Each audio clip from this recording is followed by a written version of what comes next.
Greetings. I have decided to make another video. For a while now I have begun to notice a trend that I find troubling.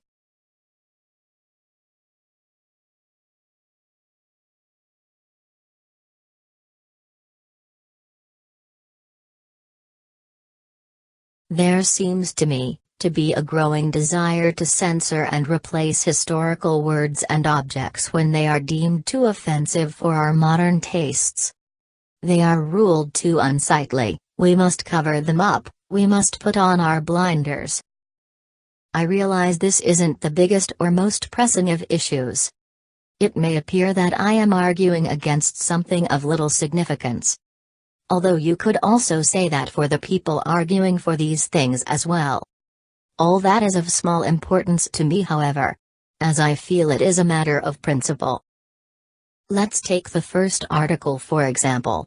It is a relatively safe amendment, passing through both the House and Senate unanimously. No one, it seems, wanted to be known as the congressman who voted to keep the word Negro on book. So I shall be that person, or owl, rather. While good on paper, the amendment is nothing but window dressing. The new writing does next to nothing. No legal definitions have been changed, or new segments added that would alter the way the law is applied or executed. The only thing it achieves in doing is making people feel good. Literary and legal texts from the past may be racist, but they are also a product of their time. They stand as testaments to the status of race relations in their respected eras. To try and edit or censor them is to erase a small piece of history. A small part of the reality of what it was like at that time. You could argue it is similar for the statue of Cecil Rhodes. That it stands as a reminder that our society once used to honor men like him. It seems like a decent point to make on my part. But let's delve deeper and see if there is another to make. Cecil Rhodes was a British imperialist, businessman, politician, philanthropist and racist. He is known and regarded as one of the architects of apartheid. And also notably the founder of the Rhodes Scholarship. The first international study program in the world. Rhodes, like many figures from history, is enigmatic. To view him or the world in a strictly black and white, good or evil lens, I feel is intellectually dishonest. We could probably draw comparisons between him and many other historical people through the ages who are similarly enigmatic. But the one I would like to focus on now is Cincinnatus. If the name sounds familiar to you, it is most likely because he is the namesake for both the society of, and the city of, Cincinnati. Lucius Quinctius Cincinnatus was a consul and dictator during the time of the Roman Republic. He is most widely known for his actions surrounding the Battle of Mons Algidus, where he was called away from plowing his fields to serve as dictator of Rome. Once the crisis was over, he promptly resigned himself from power and retired back to his farm. Also notably, Cincinnatus was called again to dictatorship 2 decades later to deal with the conspiracy of Spurius Maelius, again resigning office, marking twice the Roman was giving absolute power and relinquishing it no sooner than necessary. However, Cincinnatus also fiercely opposed improving the legal situation for the plebeian class.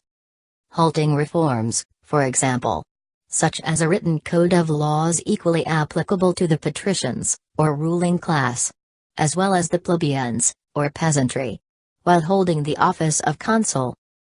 Even still, he has become a paragon of civic virtue and humility to many, inspiring a number of organizations and other entities, including the aforementioned society and city. You see, for it was because of those acts, which inspired the society and thus the city to take him for their namesake. Not his thoughts and actions surrounding the plebeians and equality. Or quite probably a number of his other views that after 2.5 millennium would surely contrast ours, or even that of our founders in the 1700s. These things, in my view, don't make his admirable actions completely null and void. Any more than they would take away from what George Washington helped accomplish in founding the American Republic, because he owned slaves. Similarly, it is Rhodes' philanthropic acts to Oxford, in regards to the Rhodes Scholarship, that the university honors. Maybe you are thinking, sure. But would it really be that big of a deal to rename Cincinnati, or get rid of a statue? But to that I say, look at the ludicrous and ridiculous precedent you set. Why should we? Because it offends your delicate sensibilities that people throughout the span of history don't line up completely with the standards of modern day? Color me surprised. I don't wish to spend much time on the last article, as I find it the most asinine. So I shall try and roll through while also wrapping up my points. The title of master, as it applies to the university, was a tradition carried over from England that dates back to medieval times.